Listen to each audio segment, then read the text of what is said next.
Eutrophication is an issue that affects our waterways, causing algae blooms and dead zones by an overaccumulation of nutrients, resulting in the growth of microorganisms that deplete the water of oxygen, which kills the natural aquatic life. Eutrophication can occur naturally, but human activities such as fertilizer and urban runoff make them more frequent and more severe. Question 1. How does eutrophication occur? Eutrophication is a process that occurs when excessive nutrients enter a waterway, causing a cascade of effects on aquatic ecosystem. So, how does eutrophication occur? It begins with nutrient pollution. Agricultural runoff, untreated sewage, and industrial waste introduce excessive levels of nutrients such as nitrogen and phosphorus into the water. Microscopic algae and cyanobacteria benefit the most from these added nutrients because they are located near the surface where sunlight is most abundant. These nutrients fuel rapid growth of microscopic algae and cyanobacteria, forming what's called an algal bloom. These blooms discolor the water, turning it green, blue-green, purple, black, or red, depending on the algae species involved. The thick layer of algae blocks sunlight from reaching underwater plants, killing aquatic plants that rely on light for photosynthesis.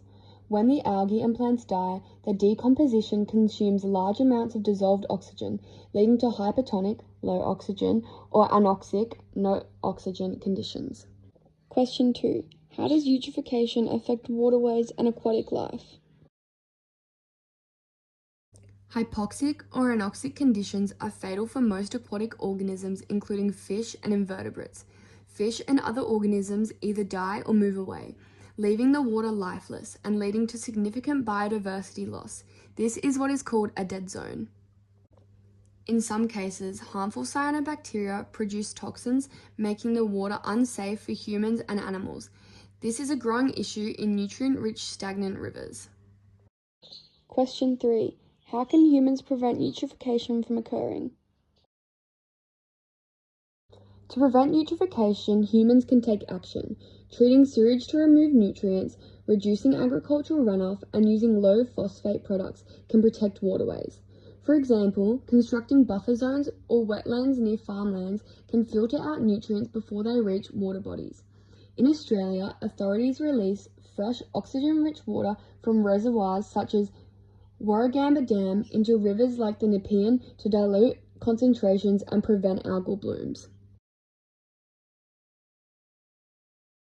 In a situation when eutrophication does occur, mitigation strategies like mechanically removing surface scum or introducing chemicals that limit algal growth can manage an algal bloom.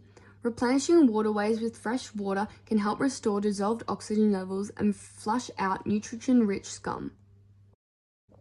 Eutrophication is a natural process, but human activities such as fertilizer and urban runoff make them more frequent and more severe.